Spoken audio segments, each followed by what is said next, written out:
gente bonita, gente hermosa, gente intelectual, gente que se dedica a crearse pensamientos más amplios y de mejor calidad. Estoy muy contenta, muy orgullosa de darles la bienvenida a este capítulo 7 de la temporada número 2 de este su podcast Tiempos y Movimientos. Yo soy Lili Fuflón, ella es Chanel, y nos centramos mucho en darles la bienvenida una vez más a este lugar, a este espacio lleno de emociones, de pensamientos, de opiniones. Hemos estado un poco ajetreados con respecto a lo que respecta a toda la información. Yo el día de hoy me tuve que echar un volado porque quiero que sepan que he trabajado mucho. He estado muy al pendiente de todos sus comentarios, de todos sus mensajes. Fue complicado escoger el tema de hoy porque ya había yo desarrollado un tema y luego en el transcurso de la semana fui pensando en que a lo mejor tenía que cambiarle un poco y ajustarle, etcétera. Entonces, bueno, la cuestión es así, ¿no? Así quedamos, estoy muy contenta y en el volado pues salió un tema muy lúgubre y espectral y así súper oscuro y todo lo demás. Pero bueno, de verdad espero mucho que sea de su agrado, que sea de su mayor, pues sí, de su agrado, que se sientan felices del tema que escogí para el día de hoy, que fue ni más ni menos que tipos de fantasmas. También quiero yo mandarle muchos saludos a unas personitas en especial que han estado pues mandándome más mensajes, que han estado muy al pendiente de todo lo que yo tengo para ofrecerles. Bueno, pues voy a empezar y ya luego a la mitad ya me doy el lujo de empezar a mandar besos y abrazos y todo lo demás, ¿verdad? Pero bueno, vamos a hablar hoy, como les decía, de tipos de fantasmas. Todo lo que respecta a estos temas cabe a su libre interpretación, cabe a lo que ustedes mismos consideren y sepan del tema. Yo me di a la tarea de ir buscando cuáles son los principales tipos de fantasmas. Estamos muy acostumbrados a tener un concepto victoriano. Aquí en América somos muy dados a todo lo que se concibió en la época victoriana, a tenerlo muy vigente todavía. De tal manera en que de repente pensamos en un fantasma como solamente, como que englobamos todo el fenómeno de lo paranormal en decir, es un fantasma, ¿verdad? Y, perdonen, ustedes, tengo mucho comezón, no sé qué está pasando, hay como algo en el ambiente aquí, por donde yo vivo, que está como muy pesado, no sé qué haya sucedido, pero discúlpenme si me estoy tocando tanto la nariz, pero es que en verdad me está como molestando mucho. Incluso ya puse yo unos inciencitos, algo así como para que se disipe un poco el ambiente, se purifique un poco. Por cierto, si alguien quiere mandarme, patrocinarme mis inciencitos, yo nada más uso de 2, o sea, yo nada de que ven, amor ven a mí, nada de que pachuli, nada de que 7 machos. Yo solamente uso copal y ámbar. Son los únicos olores que me gusta para mí ambientar el lugar donde estoy, y en tonos amaderados, no frutales. O sea, yo soy copal y madera y ámbar, y párame de contar. O sea, a mí me encanta ese olor. Si ustedes quieren tener una experiencia 4D en su casa, piensen en mí, que aquí mi casita ahorita huele a copal amaderado. O sea, una chulada. Además, pues, vamos a hablar de estos temas. Entonces, nunca está de más tomarnos muy en serio estas situaciones. Yo conozco mucha gente que es muy dada al espiritismo, a las prácticas extra paranormales o extranormales, y muchas veces lo hacen desde un punto muy poco respetuoso. Yo de verdad creo que estos temas siempre debemos tocarlos con mucho respeto y no andarle ahí jugando al libro ni andarnos burlando. La gente que comúnmente se empieza a burlar de otros que juegan a la ouija, de quienes se van a echar las cartas, todo eso, no, y ya saben, prácticas mucho más allá, tipo africanas,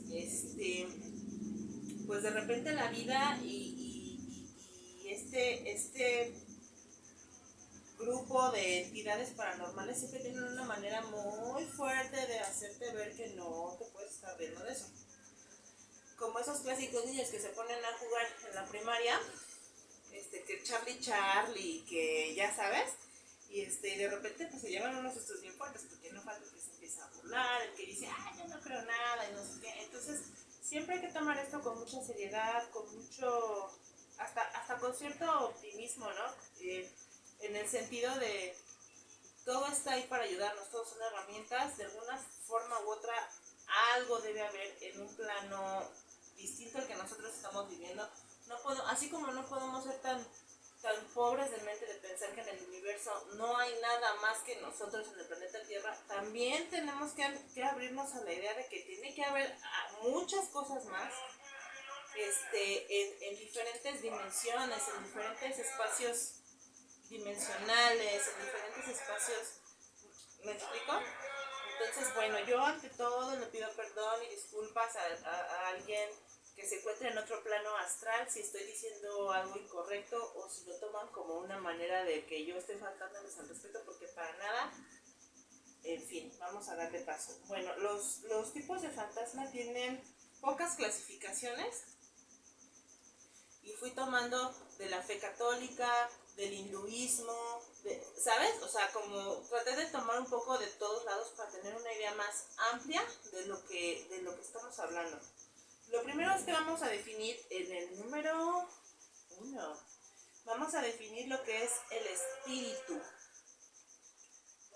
Es una palabra que usamos mucho para decir, se aparecen los espíritus, ¿no? Pero el espíritu viene del latín spiritus, que significa soplo animador, hálito, aliento. En el hinduismo es lo que le llaman el prana. Es que tiene una virgulilla ¿ven que la ñ tiene un copete arriba? Esa se llama virgulilla, no crean que estoy de grosera. Entonces en algunas otras idiomas se utiliza también, o utilizamos diferente tipo de puntuación, no nos centremos en la escritura de la americana, ¿no? Entonces prana, para el hinduismo, con una virgulilla en la primera A, es eso, es ese aliento de vida, es aquello que anima este cuerpo. O sea, es lo que está el espíritu, o sea, es la parte que hace que mi cuerpo se mueva, ¿sabes? Entonces, hay diferentes clasificaciones para el espíritu.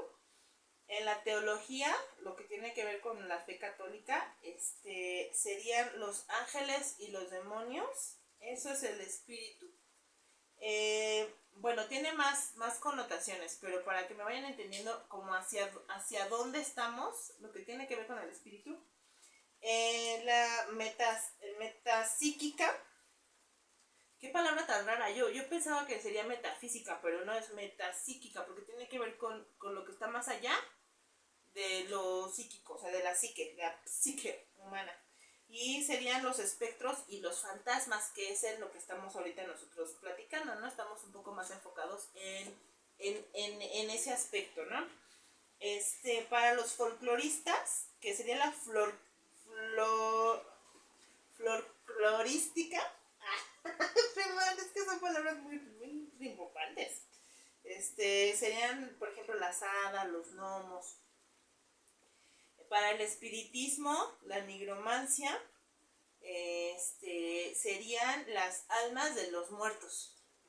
Y para el catolicismo, lo define el espíritu como lo que Dios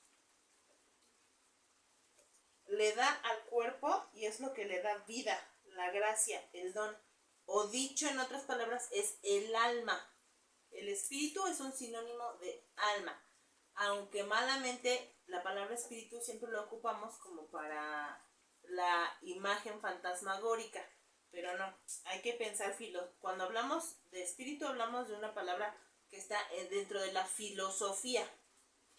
Entonces, se puede manifestar por medio de luz, sonido, el pensamiento, sensaciones. En ocasiones, cuando hablamos del espíritu, que dices, es que se me apareció el espíritu de mi abuelito o se me apareció el espíritu de un amigo, siempre se define como una aparición similar a una persona conocida, con la acepción de que si tú observaras con más detalle esa aparición que para ti es una persona conocida, te darías cuenta que no tiene esas características que lo hacen igual, que tiene características diferentes. Entonces estamos hablando de que el alma, si bien puede parecerse al cuerpo, es lo que anima a lo corpóreo, tiene características diferentes una vez que se desprende de este hábito corpóreo. Sí, es importante hacer como esas excepciones, esas acepciones, porque de esta manera, como yo les digo, podemos nosotros tener conversaciones mucho más versadas, mucho más amplias. Entonces, cuando llega una persona a decirte, ay, es que es el espíritu de tal, no. Recuerden que el espíritu es ese combustible que mueve tu cuerpo, es el alma. Recordemos que es el Padre, el Hijo y el Espíritu Santo. O sea, es algo, compone a lo mismo, a los animalitos, a las plantitas, a la tierra, lo que sea, pero es otra cosa, ¿sí? O sea, es algo que no tiene que ver con lo corpóreo. Ahora, en el número 2, se usa mucho la palabra espectro. No recuerdo luego a mi Harry Potter así con espectro patronus o te suena espectro y luego te imaginas en algo como súper oscuro, una aparición así como super darks, así una cosa como bien fuerte. Pues no, también la palabra espectro siempre ha estado mal usada, porque la palabra espectro es más utilizada para la ciencia. Por ejemplo, podemos hablar de espectros electromagnéticos. El espectro se refiere más a un conjunto de tipos de radiación o de sonido o de luz, ¿sabes? El espectro es algo que marcas de aquí hasta acá, ¿ok? Y es algo que por lo tanto puede ser medido. Hay un aparato muy interesante que se llama espectroscopio, que se dedica a eso. En este caso puede haber espectroscopios de diferentes ondas, ¿no? O sea, de diferentes conjuntos de cosas. Entonces, la longitud, por ejemplo, un espectroscopio puede medir la longitud de onda. Puede medir lo que se emite y lo que se absorbe.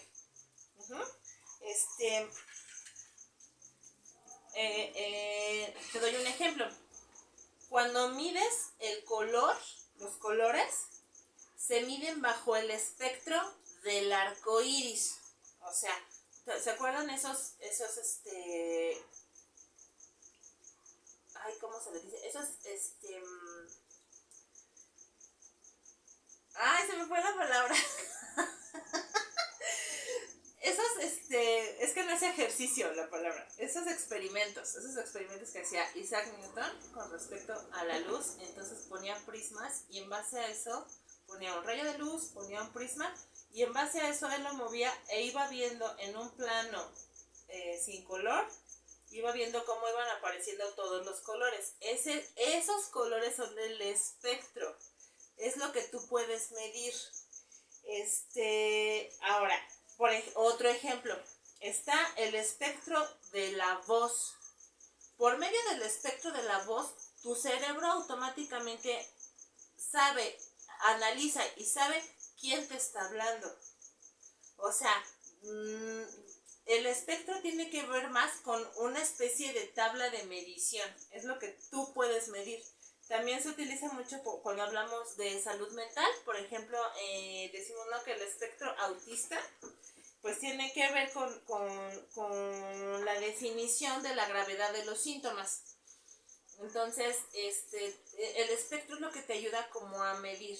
Ahora, también cuando ya usamos la palabra espectro en el área en la que estamos tratando, que son los fantasmas, es el espectro es el tipo de fantasma, ¿sabes? O sea,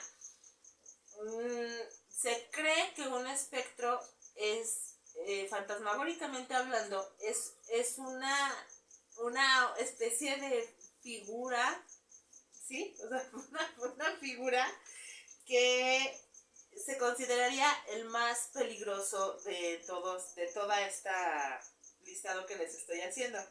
Es el único tipo, se refieren a espectro cuando hubo una aparición fantasmagórica en la que se veía vamos a decirle al individuo flotando en el aire, o que atravesaba paredes, ¿no? Un espectro jamás deja rastro. Por ejemplo, no deja huellas donde tocó, o no se ven esas marcas de calor, o no se ve en un infrarrojo, o no se ve, no puede ser captado por una cámara. O sea, es como una cosa así bien espeluznante. Ay, a mí sí me dio mucho miedo. Ahora, en el número 3, ¿qué es un ente? ¿No? Están los entes. Ahora, ente se define como lo que es, lo que existe o no puede existir. El ente es un sinónimo de ser, de estar. En la filosofía es una manera determinada que existe de manera material o mental. De ahí que cuando decimos, esta es una entidad, es una manera de referirnos a ese algo. Me costaba mucho hace ratito como definir las situaciones, porque es hasta este punto que llegamos a definir algo. Es que no es un objeto, porque precisamente es algo más inmaterial. Como el alma no es material, no podemos decir es ese objeto, ni podemos decir es eso, es un ente, exactamente, es una entidad. Es como un concepto, es un concepto del ser y del estar, que no es nada, pero sí es algo, es un algo que está ahí, pero no tiene cuerpo, no lo podemos tocar, pero está ahí. Y entonces ya definimos hasta este punto número 3 lo que un ente es, ¿no? O sea, es ese algo que puede ser medido por un espectrómetro por medio de el calor que dejó, la luz que irradia, el sonido que crea, y ese ente es una especie de espacio donde está el alma fuera de un cuerpo corpóreo. Por eso yo quería como irles explicando esto, así como bien claro, para que comprendamos de qué estamos hablando cuando hablamos de un fantasma. Ahora, ya que tenemos esto en cuenta, vienen definiciones que nos pueden causar mucho terror, que ya entran en la parte, alteran la parte física, todo lo que nosotros podemos ver, y yo creo que es de ahí donde se genera muchísimo terror. Y de ahí viene el número 4, que sería el poltergeist. Este es un poco más largo, tiene mucho más estudio, porque ya es la manipulación física de todo lo que les acabo de decir anteriormente. poltergeist es una palabra en alemán. Polter es golpear y Geist es espíritu. Aquí en este podcast ustedes aprenden hasta alemán, chica. Hombre, aquí por eso júntense conmigo. Entonces, Polter es golpear y Geist es espíritu. Es algo diferente al fantasma en este sentido. Les voy a explicar. El poltergeist es como la acción del fantasma, no es el fantasma. El poltergeist es cuando tú ves, cuando esta entidad, que es el alma que podemos medir, adquiere una característica suficientemente sólida, se pudiera decir de esa manera, para mover objetos con una fuerza física. El poltergeist es cuando tú ves esa parte de la entidad que provoca esas anécdotas de que veían los trastes moverse, azotarse, ¿no? Que veían una silla que se movía. También pueden ser sonidos. Les repito, todo esto, Chanel, ¿qué haces?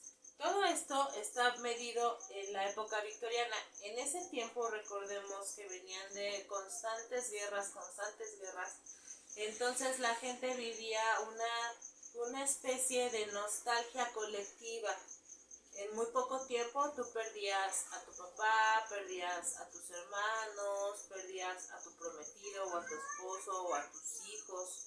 Entonces lo que tú querías eran mecanismos para que tú pudieras de cierta manera comunicarte con esas personas.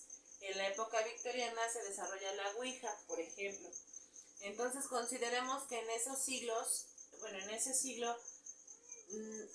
de todo esto que estamos hablando y que para nosotros ya nos da como que risa y que nos da así como de ay, jajaja, jijiji, para ellos significaba mucho, tenía un significado muy importante y muy profundo.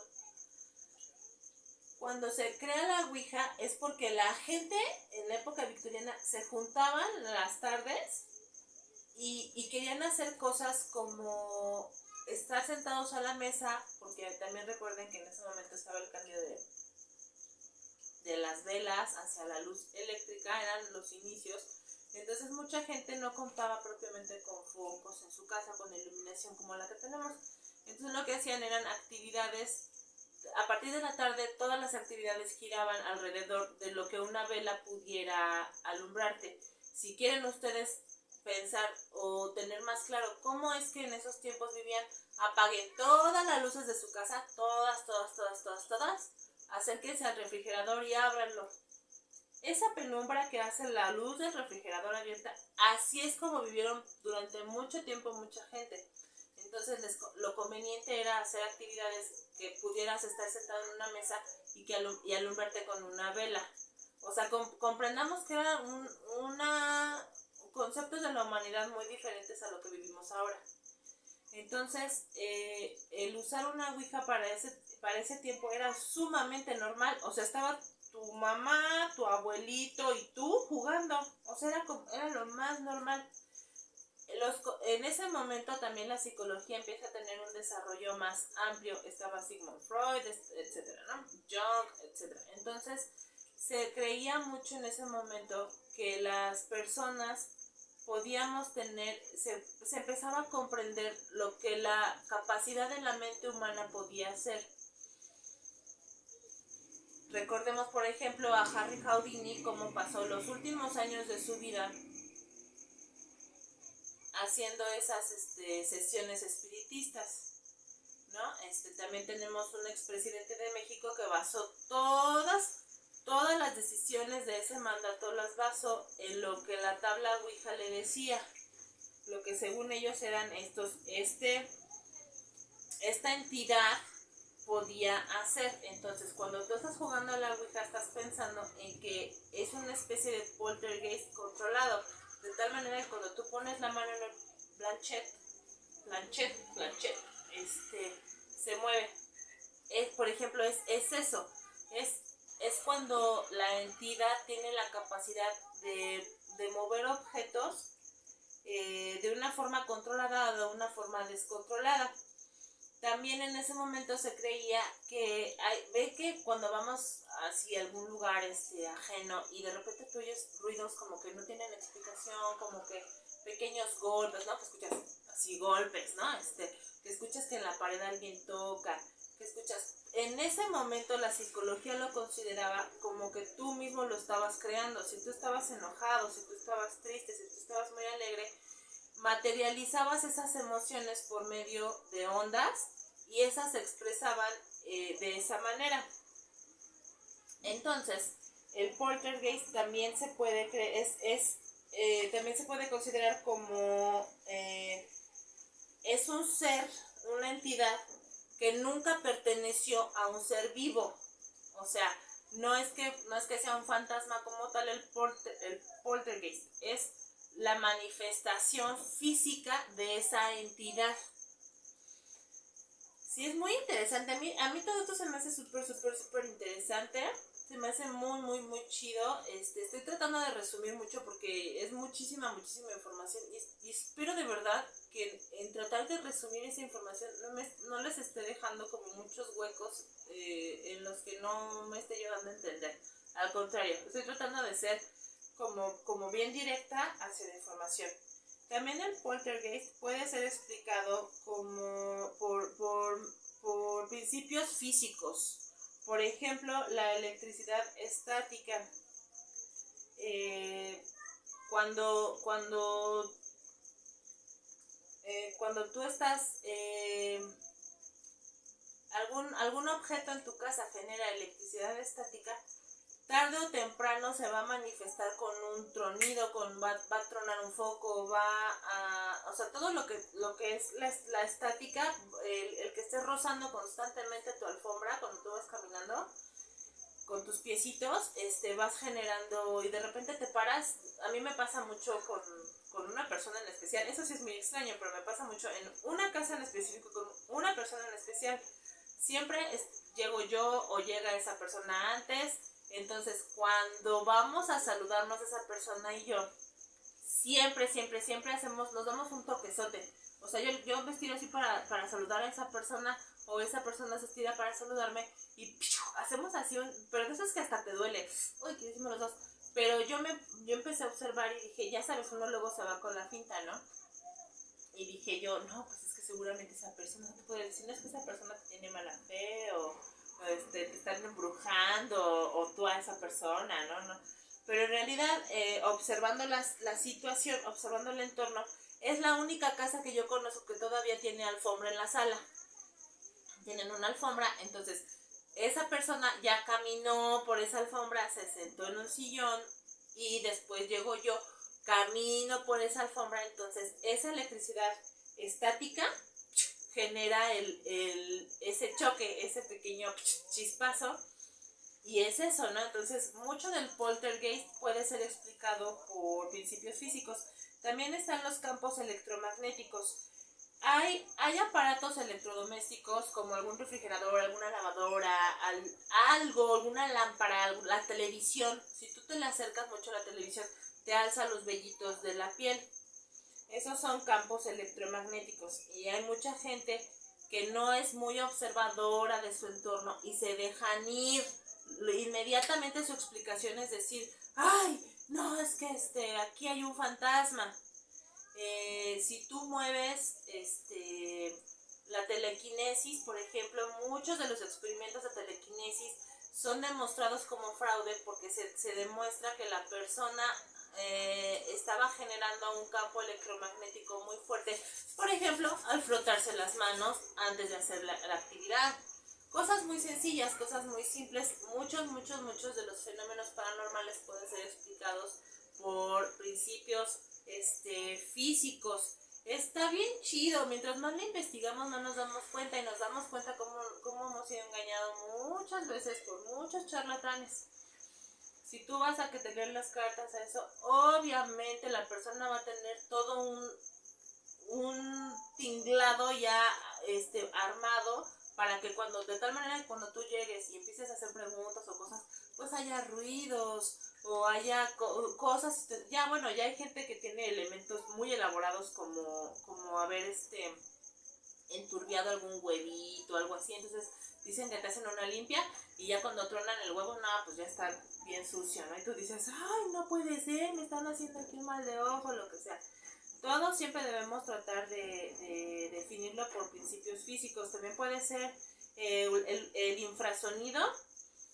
En estas épocas victorianas, híjole, ¿cómo hacían eso, No inventes, o sea, hacían situaciones, tú puedes estar,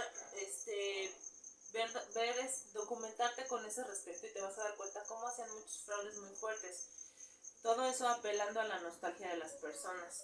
Había casos en los que hasta había gente que se disfrazaba, ¿no? No, hay casos muy fuertes, gente que dejó sus fortunas, pero bueno, les repito el caso de Harry Houdini, que le dijo a su esposa, tú no le creas a nadie, y le dejó escrito, o le dijo a ella en voz un comando de palabras, y le dijo, el día que una medium o medium varón llegue y te diga, estas palabras que yo te estoy diciendo en el orden, que es el comando de palabras, entonces sí cree, porque ellos eran muy creyentes de ese fenómeno. Entonces, es muy fácil embaucarnos en esto. Hay películas dedicadas al tema del poltergeist. Está muy famosa de 1982, ¿se acuerdan? De terror sobrenatural. Fue dirigida por Tobe Hooper y producida por Steven Spielberg. Ese fue el primer gran éxito de Steven Spielberg. Fue la película que lo lanzó, lo catapultó a la fama. Después ya vino Tiburón, después ya vinieron otras más muy importantes para Steven Spielberg. Pero esta de Poltergeist, pues es así como super hecha. Esa iba, ¿se acuerdan que era una familia que vivía en los suburbios y se ve, pues, atacada por diversos fenómenos que están ocurriendo en su casa? Era la mamá, el papá y 3 hijos. Así te lo pasan en la película. La niña pequeña se pone a platicar con la televisión que se ve en electricidad estática, que es ese... Bueno, ahorita ya no se ve porque ya todos tenemos que Netflix o que cualquier sistema de televisión y eso ya no se ve, pero pues hubo un tiempo en el que incluso cuando se acababa la programación pues se veía esa estática, o si tú te ponías en un canal que no tuviera señal de televisión, pues se veía precisamente esa electricidad estática. Por cierto, esos sonidos, esas imágenes son muy útiles para los bebés, para que se queden dormidos. Si de repente tú estás batallando mucho con tu bebito que no se puede quedar dormidito, ponle esos ruidos de electricidad estática y vas a ver cómo se apaga el chavito, se queda bien dormido, bien a gusto. Entonces estaba la niñita, esa bien chiquita, ¿no? Viendo así de frente, así la televisión, así. ¿Sí se acuerdan de esa escena de la niña que está así en la televisión? Y está platica con algo, con una entidad maligna. Y luego resulta que pues sí, que era un ser maligno. Incluso se supone que el poltergeist hace temblar la casa.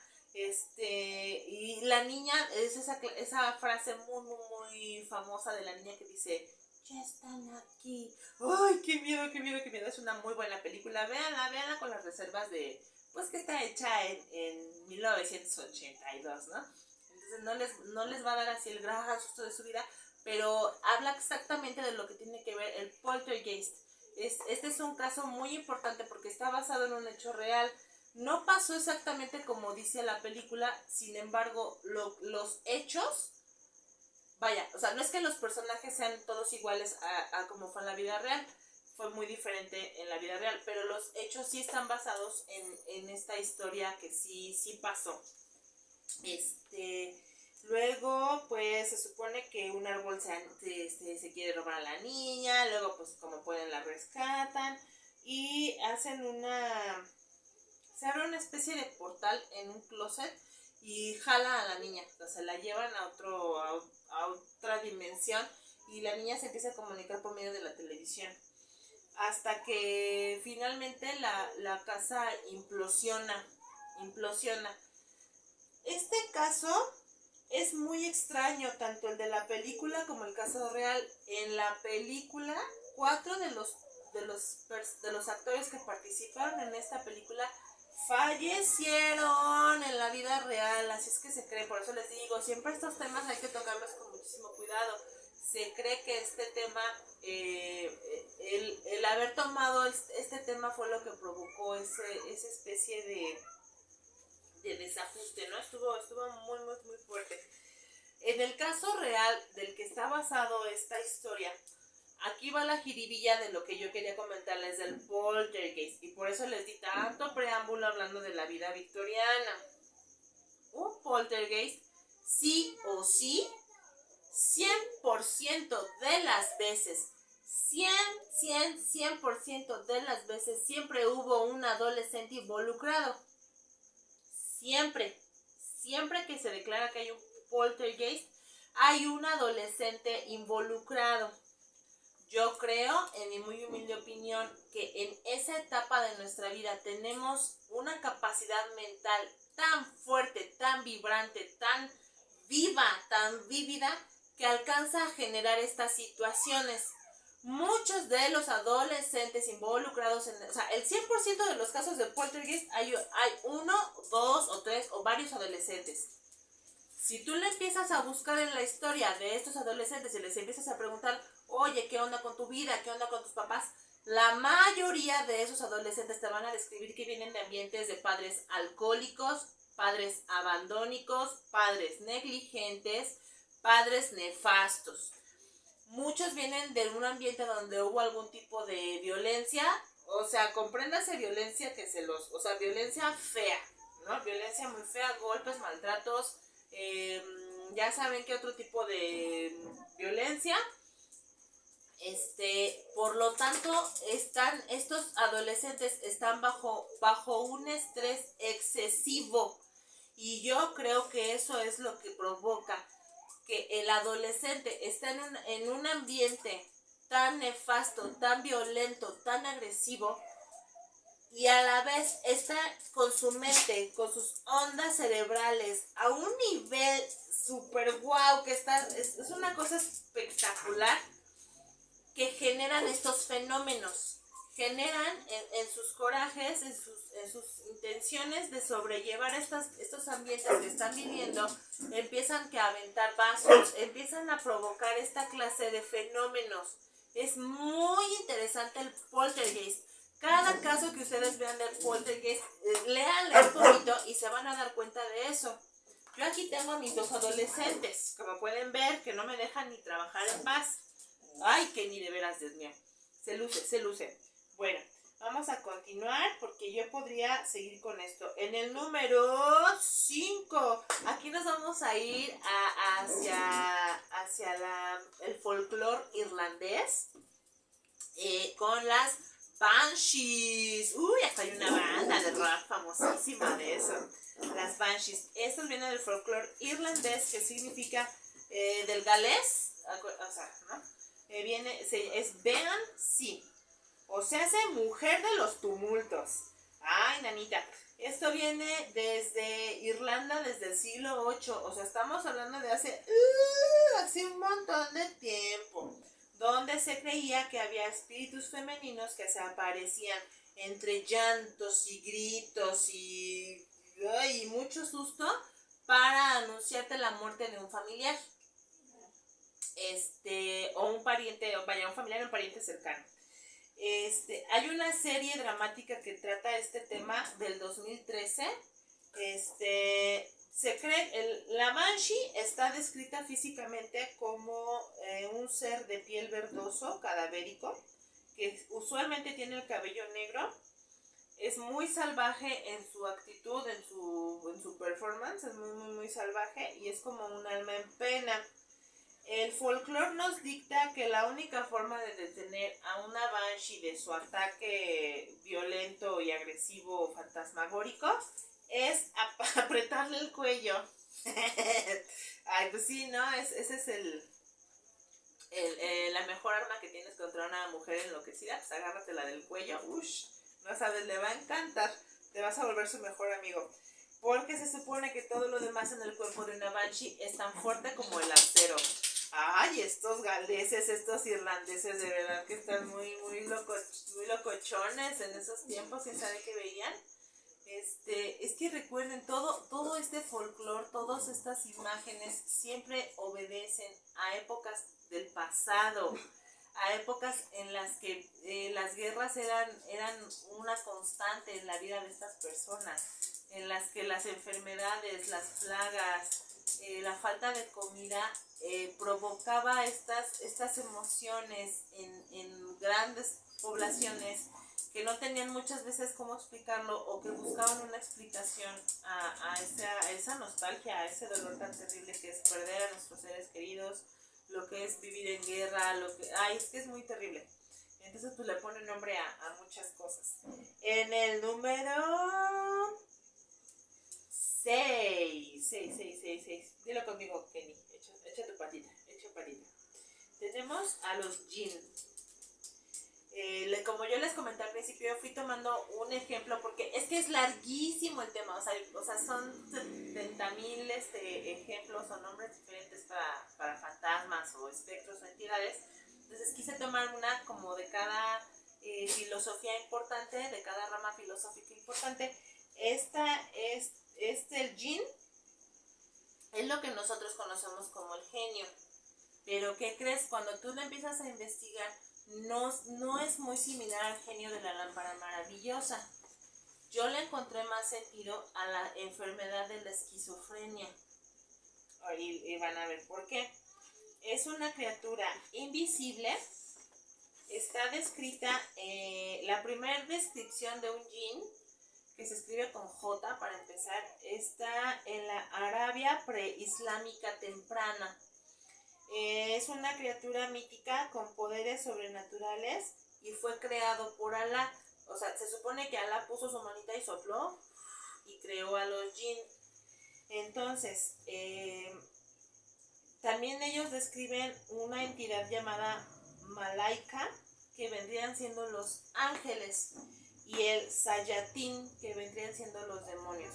Entonces, no, el jin no es ni un ángel ni un demonio, es otra cosa, es algo que no podemos ver. El ojo humano así lo describe, no lo podemos ver, no tiene forma corporal, pero es algo que es un poquito graciosa la definición, porque dice que entra en el hombre o en la mujer a través de las puertas del cuerpo. O sea, te puede entrar por hacia la parte, te puede entrar por la boca, por los oídos, por la nariz, ¿no? Y te provoca ataques. ¿Ven como si es más similar a lo que tiene que ver con la esquizofrenia? Con un poquito también con la epilepsia. Es que piensen que estamos hablando del tiempo preislámico temprano. O sea, es mucho, mucho, muy atrás. Entonces, en esos momentos también las enfermedades psíquicas pues, se consideraban como eso, como entidades demoníacas, como fantasmas, como que no tenían una explicación para ellos. Nosotros ahorita ya lo podemos definir de una manera más científica, más médica, pero en ese momento pues era lo que ellos creían. Entonces, como ven, dista mucho de lo que Disney nos enseñó en Aladino y su lámpara maravillosa. Ese relato lo encontramos en el libro de las 1001 noches y ya es mucho, mucho más tardío, de la época preislámica. Entonces, aquí estamos encontrándonos con una entidad que te provoca ataques, que te provoca como una especie de epilepsia y que hacía que la gente propiamente como que enloqueciera, como que se perdiera, ¿no? Y describen a 72 tipos de jin. O sea, según lo que tú podías hacer, porque había gente que de repente hablaba diferente o simplemente tenían movimientos muy bruscos, o de repente gente que salía corriendo o así. O sea, según lo que tú hacías, tenías ese jin metido, ¿no? O sea, los nombres ya se imaginarán, la verdad están muy, muy difíciles de pronunciar, pero se consideraba que había 72 jin. Bueno, en el número 7 tenemos a... yo lo encontré... Estos son muy famosos, son los druides. Esto lo encontré en la ramificación de fantasmas, pero también si ustedes se regresan al capítulo número 1 de su podcast, Tiempos y Movimientos, de la temporada 1, es el tema que hablo, la clasificación de los demonios. En este caso también ahí encontramos a los druides, que son ni más ni menos los que nos crean pesadillas. Una pesadilla ya sabemos que es un tipo de sueño que puede causar una fuerte respuesta emocional de miedo o de terror. Ahora, aquí debemos comentar eso que es folclore o que es como mito general. Todos los fantasmas, sí o no, siempre nos dicen y nos decimos, se alimentan de nuestro miedo. Todos nuestros fantasmas buscan ese como robarte la energía.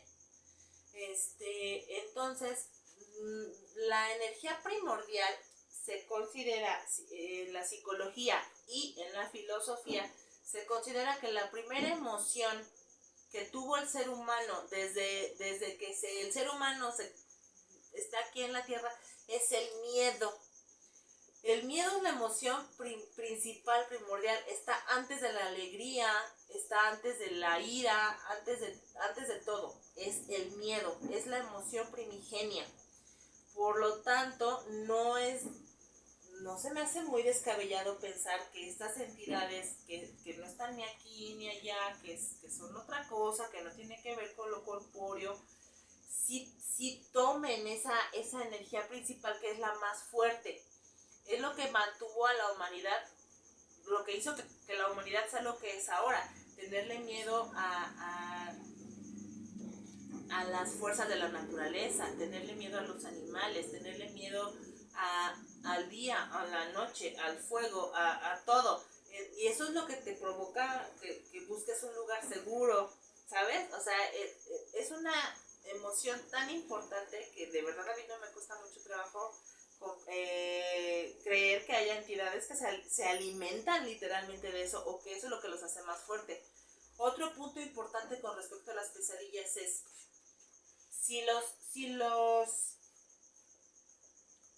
si estos conocimientos o estos pensamientos los tenemos ya de adultos y vamos a decir son imágenes o pensamientos que han sido codificados en base a lo que vemos, a lo que leemos, a lo que escuchamos, o sea, ya estamos predispuestos, se nos ha predispuesto a pensar que existe esto.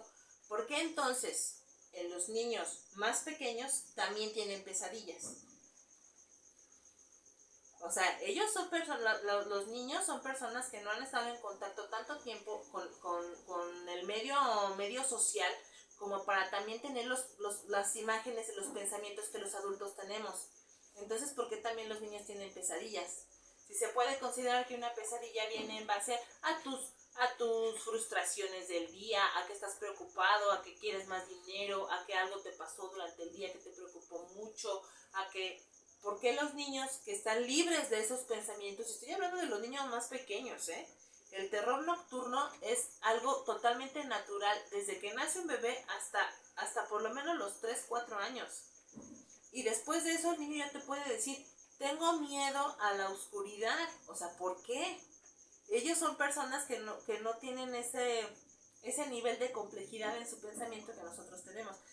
Por eso les repito, a mí sí se me hace muy, muy, muy loco este punto, el de los druides, y por qué es que se considera que se alimentan del miedo.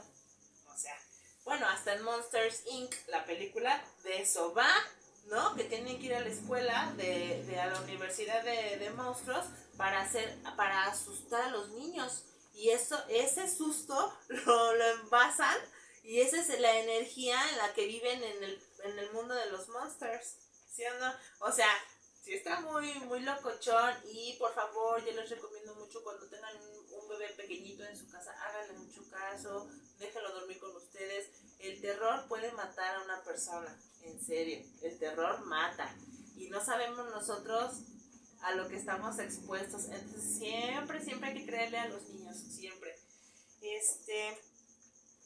Ahora, en el número 8, ya es mucho más como... Este es un concepto mucho más amplio, o sea, abarca un espectro, como les enseñé en el número 2, mucho más amplio, pero tiene que ver con el Revenant, el renacido. Ay, no tiene nada que ver con la película, bueno, sí tiene mucho que ver con la película de Leonardo DiCaprio, precisamente va de eso, ¿no? Una persona que renace de la tierra, una persona que ya estaba casi dada por muerta y renace. Entonces, en la definición de fantasmas también tenemos al Revenant en fantasma. Ahora, este es un tipo de fantasma o de entidad muy violento, y es muy curioso porque se le ubica como un ser desencarnado, descarnado, en realidad sería la palabra, un ser descarnado, que si no te ve, si no tiene una víctima, está como estático, está como así como pasmado. Pero en cuanto ve a una persona a la que quiera asustar o lo que, ¡fum! Dicen bueno, quienes han tenido ese tipo de apariciones lo describen como que se movió así rapidísimo. Se puede entender en forma como un manto de sombras endurecidas que están alrededor de ti. Me recuerda mucho a los dementores de Harry Potter. Ellos, si ves la película de Harry Potter, pues están como estáticos, ¿no? Así en el aire. Pero en cuanto ven algo así, van todos así como en parvada. ¡Ay, qué miedo! ¡Qué miedo! Es un espíritu o cadáver animado, resucitado de la muerte, para perseguir a los vivos. Esa es su única razón de ser. Es algo que resurgió de su tumba. Y como les digo, andan lentos en su andar hasta que ven a su presa y se mueven muy rápido. También acuérdense que les comentaba que este es un espectro amplio porque también me recuerda mucho a los zombies. Un zombie es un ser que ya murió y que revive y anda como que sin piel. Y igual están como pasmados, ¿no? Están así como... pero si ven a alguien a quien se van a comer, corren y corren. Bueno, también eso ya depende mucho en qué película o en qué serie lo veas, porque hay unos que corren así rapidísimo, como en Guerra Mundial Z, ¿se acuerdan la de Brad Pitt? Que no más, pero esos hasta se aventaban así bien horrible. Está esta película de Will Smith, ay, ¿cómo se llama esa de Will Smith? Ay, ¿no te acuerdas, productor, cómo se llama la de Will Smith? Cuando sale la perrita, la Samantha. Soy leyenda. Soy leyenda, que también están así como así, pero de repente ven algo y ¡pum! Se activan así bien horrible. Last of Us, o todas esas, están así como bien extraños, ¿no? También ahí se puede definir. Nada más que en este caso, lo que no cuadraría sería que no son entidades fantasmagóricas, porque sí tienen cuerpo, sí tienen un envase, ¿no? Si tienen todavía es cuerpo huesito, todavía se pueden acabar. Pues bueno, como ven, este fue el tema de hoy. Les digo que me costó mucho decidir. Estaba yo entre escritoras mexicanas de terror y de repente conforme fui sacando tema, dije, ay, como que me vibra, ahora me late hablar de fantasmas, de sus categorías, de su clasificación de los fantasmas. Ay, espero que les haya gustado muchísimo. Hay mucha más información. Cada quien, ustedes díganme, por favor, quiero que me cuenten muchas anécdotas en comentarios. ¿Qué les ha pasado? ¿Ustedes qué han visto? ¿Qué han escuchado? Yo en mi familia, tenemos, pero miren, que te encanta juntarnos y nos sentamos así en un lugar y siempre sí o sí acabamos platicando de cosas fantasmagóricas, de apariciones, de ruidos, cosas que no podemos explicar, que no sabemos cómo explicar, que no entendemos qué pasó. Ya saben, la clásica aparición de la abuelita. No saben, poco a poco voy a hacer un capítulo dedicado a las puras anécdotas de lo paranormal que de mi familia, y quiero por favor que ustedes quiero que me manden muchos para yo poderlas leer en un podcast. Como ven, les propongo eso, les dejo esa tarea.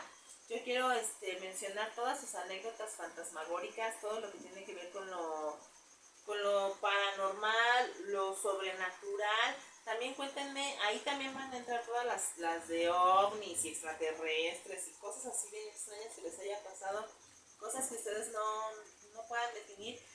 Sí, ya me vi la próxima semana haciendo si no la próxima, la que sigue, platicando de ese tema, porque también, como les digo, se me está quedando en el tintero otro tema que es de las escritoras mexicanas de terror. No saben qué cosa tan chula, fui encontrando unas historias de familia espectaculares, todas obviamente las escritoras súper dedicadas a lo suyo, tienen libros buenísimos, pero bueno, eso lo vamos a dejar para posterior. El día de hoy yo quise traerles este tema con la firme esperanza de que a todos ustedes les gustara mucho. Yo quiero que nos involucremos así en estos temas, que todos sepamos de esto, porque de esa manera es pues que muchos charlatanes se van para abajo, ¿no? Hay mucha gente que por cuestiones de la pandemia perdió a su familia de una manera tan rápida que ni siquiera les dio tiempo de analizarlo, de entenderlo, de comprenderlo, y mucha gente se está acercando a este tipo de personas que no son más que charlatanes, que no les están más que quitando su dinero, y en realidad mucho de estos fenómenos pues se pueden explicar con medios, con parámetros físicos, ¿no? O sea, parámetros que podemos entender. Bueno, pues voy a su gustada sección, un cafecito para el patrón. Ay, Kenny, por favor, no la vea. Kenny, por Dios, ¿qué estás haciendo? Bueno, es que se está limpiando su pancita, no crean que está haciendo otra cosa. Pues, ¿qué creen que pasó en un cafecito para el patrón? Que yo me vine enterando y que la neta me dio mucho que pensar, me dio mucho que analizar. Todavía no, estoy como, ¿qué? ¿En serio te cae? Y quiero dejar este tema en el debate, quiero abrir este debate, se me hace muy interesante, muy importante, y quiero que todos lleguemos a una conclusión juntos. Bueno, pues ¿qué creen? Que se viralizó la tesis para el grado de maestro del señor Daniel Eugenio Salinas Lara, y su tema fue Sailor Moon. Hasta ahí le concedemos, ¿verdad? Decimos todos, bueno, pues está muy chido hablar de los animes famosos de los 90, pero chéquense de qué va la tesis, porque ese es el título. Pero fíjense nomás de qué va la tesis. Dice, Sailor Moon me hizo gay. Así se la aventó el muy imbécil. Bueno, Daniel Eugenio Salinas Lara hizo esta tesis para el Instituto Tecnológico de Monterrey. Es una investigación del 2024, o sea, acaba de salir esa tesis. Acuérdense que las tesis las podemos buscar y las podemos leer, para eso son las tesis, precisamente. Una persona expone una tesis, que es una idea, la publica para que todas las personas en general podamos acercarnos a ella y ya sea, por ejemplo, si tiene un ambiente científico, algún científico pueda tomar esa idea, empezar a hacer los análisis necesarios para demostrar que esa tesis está en lo correcto o no tiene fundamento, pero de eso van las tesis, ¿no? Entonces, este hombre, Daniel Eugenio, hace la investigación este año, en el 2024, hace una recopilación de varias entrevistas, específicamente 10 entrevistas de puros regios, fans de la serie, todos fans de Sailor Moon, y todos residen actualmente en el Nuevo León. Ahora, todos ellos definen que efectivamente fue Sailor Moon quien les dio una identidad de género. Ay, no, qué chingoderas, ¿no? De veras. Y no solo eso, sino que se le dio el recurso de más de 50,000 pesos que le dio el Consejo Nacional de Humanidades, Ciencias y Tecnología para que este fulano desarrollara su tesis. Ay, no, me da mucho coraje.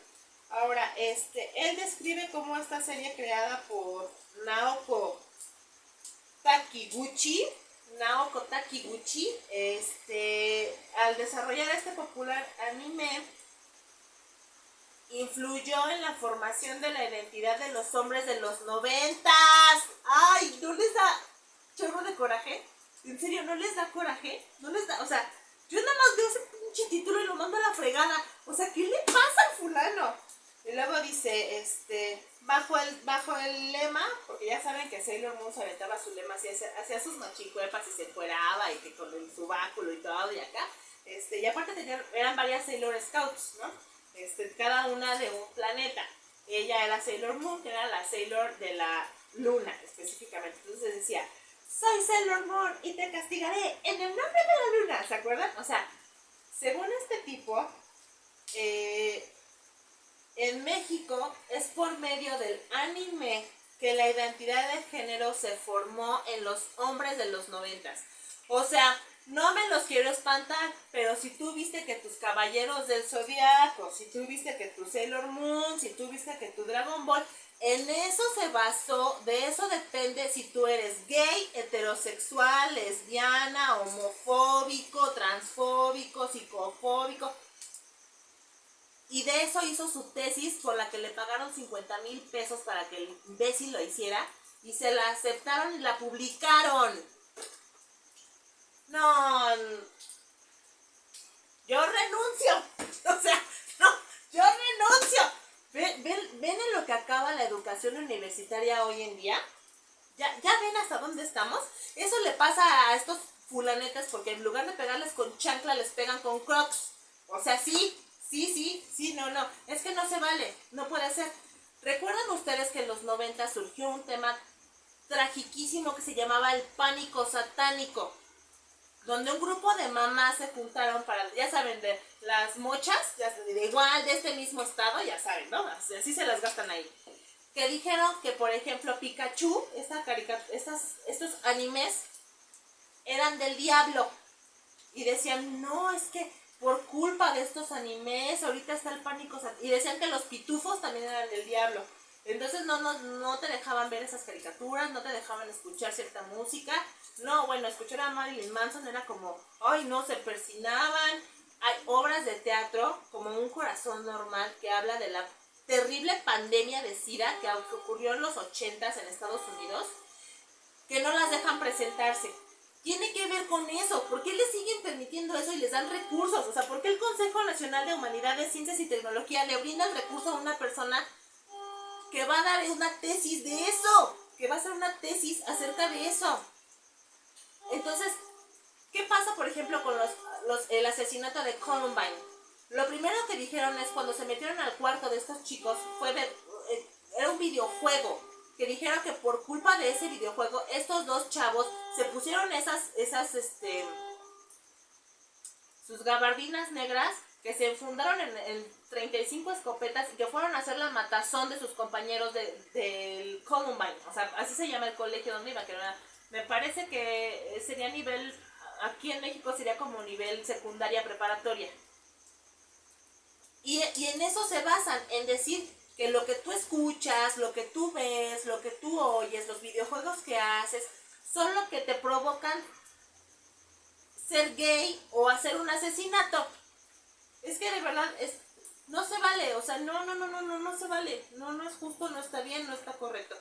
Y yo les quiero dejar este tema en ustedes, generar el debate, que juntos analicemos y lleguemos a un punto así exhaustivo de ya no permitir que se promueva esta clase de situaciones y que aparte se le llame educación universitaria. No, bueno, yo los dejo, me voy con un pinche coraje atorado, porque en serio que me da mucho coraje. Y les repito, si ustedes vieron Los Caballeros del Zodiaco, o se echaron su Dragon Ball, o se echaron su Sailor Moon, pues ahora resulta que de eso depende si tú eres gay. Si a ti te gustaban Los Caballeros del Zodiaco, temo decirte, jovencito que creció en los 90, que eres gay. Según este señor, según Daniel Eugenio Salinas Lara. Gracias, bye. Bueno, yo los veo el próximo jueves, los quiero mucho, muchísimas gracias por estar conmigo, acompañarme en este capítulo. La verdad es que lo disfruté mucho. A mí me encanta emocionarme, ya saben cómo soy, bien histérica, bien así, sentimental. Soy muy sensible ante las situaciones del mundo, de la humanidad, me encanta. Aquí mi Kenny, pues que a ver si ya en un rato acaba de bañarse, ¿verdad? Ya les dio un muy buen espectáculo, mi perrija.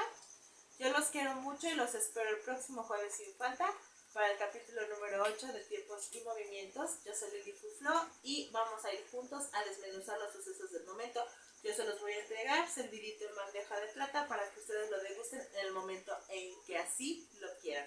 Los quiero mucho. Mándenme sus besos, sus likes, por favor. Suscríbanse al canal, compartan, dejen muchos sus comentarios, aunque sea un emoji, ya saben que yo se los aprecio muchísimo. Los quiero mucho, gente bonita. Gracias a todos los que me han dejado comentarios, buena onda, buena vibra, a todos los que me dan sus consejos. Ustedes saben que el consejo que me dan, yo vengo aquí, miren, y lo aplico. Los amo, los quiero mucho. Nos vemos el próximo jueves. ¡Chao!